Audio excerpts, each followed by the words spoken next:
Hello everybody, welcome back to the channel. It is the Conservative Coin Collector, and I've dealt with a lot of coins in my day. There's a lot of good coins out there that are worth a lot of money, and coins like the silver round here may be worth a lot of money in the future. But say you got something like the silver round, and you don't know whether it's real or fake. A couple ways of telling whether or not the silver coin is real is the sound it makes when it hits something. Did you hear that tinge? Silver makes a unique sound when it hits the surface. And it's also not magnetic, so if it doesn't stick to a magnet, it's most likely real. If it sticks to a magnet, it's fake. And there have been counterfeit coins for as long as coins have been a thing. And a lot of famous key dates and semi-key dates in American coins have been counterfeited. I have a few of them that I want to discuss with you today. So that's what today's video is going to be. The most counterfeited American coins. The 1893 S Morgan dollar is, I'm going to go with number 10. It's just going to be 10. Of the most counterfeited coins. The Morgan dollar from 1893 with the S mint mark is very famous and very rare. A mere 100,000 coins were minted, and if they had a grade of AU50 or higher, they could be worth 5 or 6 figures even. With such a huge profit potential, counterfeiters will often they will mutilate in 1893 Philadelphia by either adding a mint mark or carving a mint mark, and those have been seen by the NGC graders. Same with outright counterfeits. You need to look for a couple of diagnostic types to determine whether or not you have the real deal. You need to check for tool marks and discoloration around the mint mark.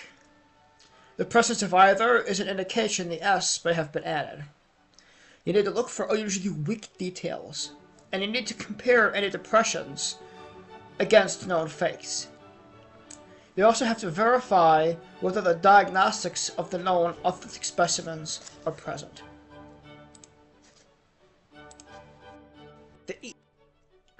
Another common counterfeited coin, a 1925 D Indian $2.50 gold coin.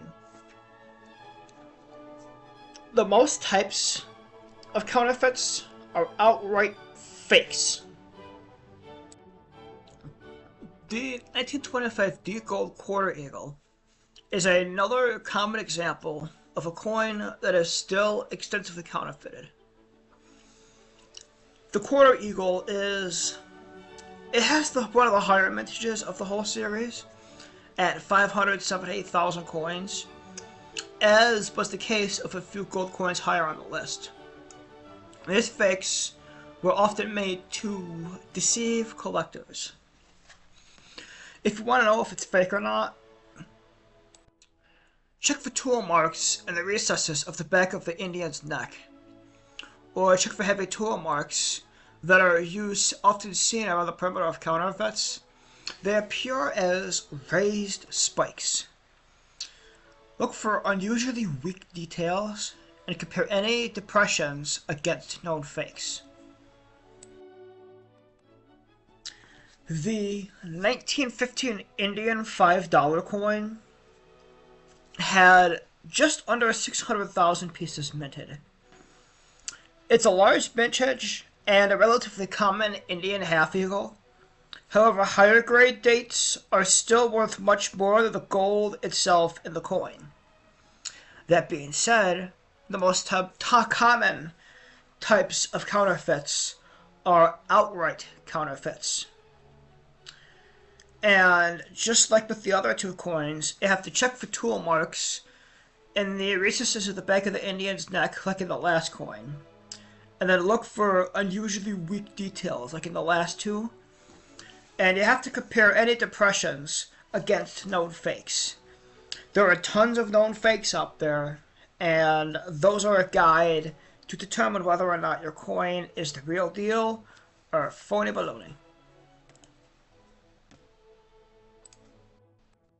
The 1922 no-D Lincoln cent. Philadelphia did not strike any Lincoln cents in 1922.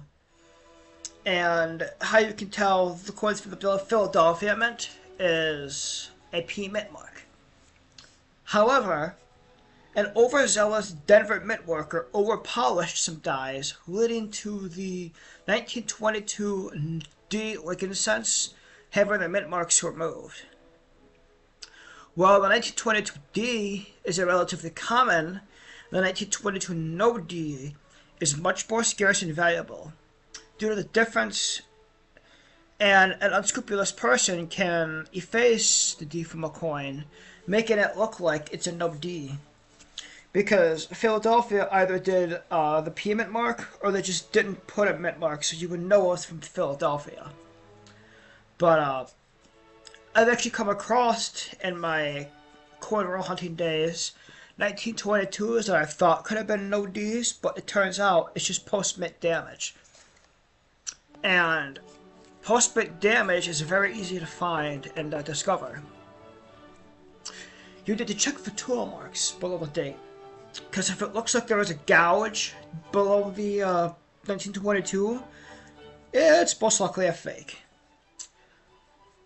Look for unusually strong details, and a strong indication that the coin is actually a 1922D, a boldly struck in God we trust with a particularly important diagnostic. Second quarter eagle I have on the list is the 1911. The 1911 gold quarter eagle is actually one of the most common dates of the whole series, with 704,000 pieces that were minted. However, the numismatic value still far outweighs the intrinsic value of the gold inside the coin itself. Counterfeiters have seized upon the difference to make fakes that are actually the correct weight in gold, but are fake nonetheless.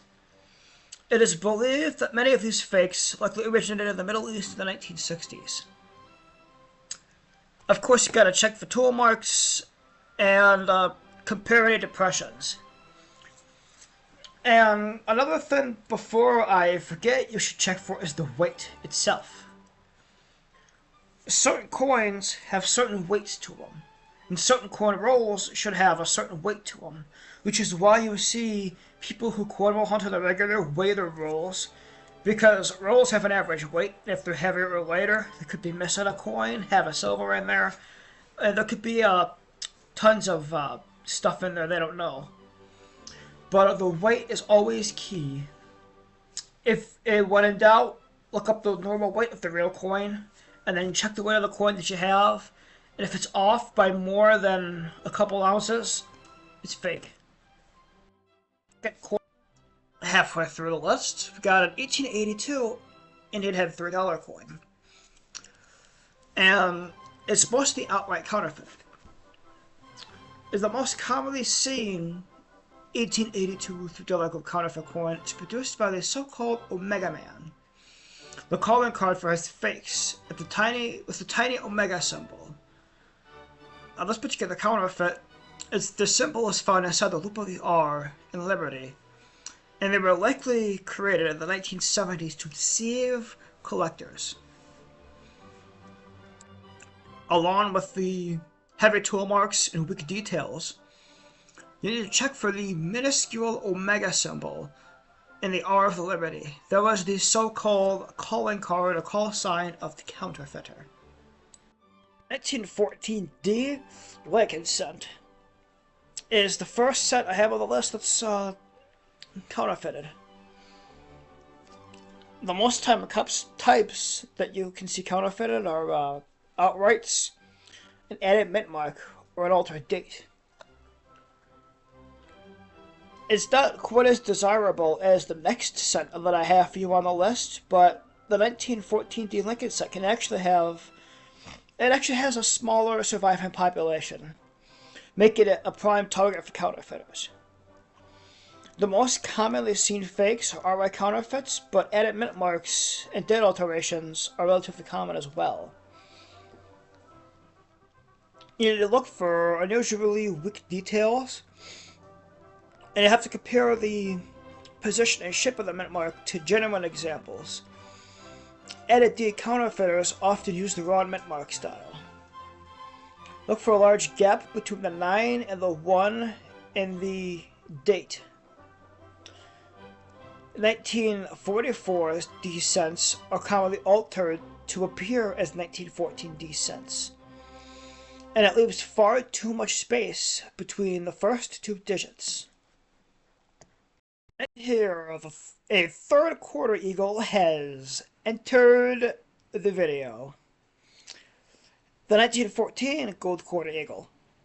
It's the second lowest mintage in the Indian Head series, and it's after the elusive 1911 D issue.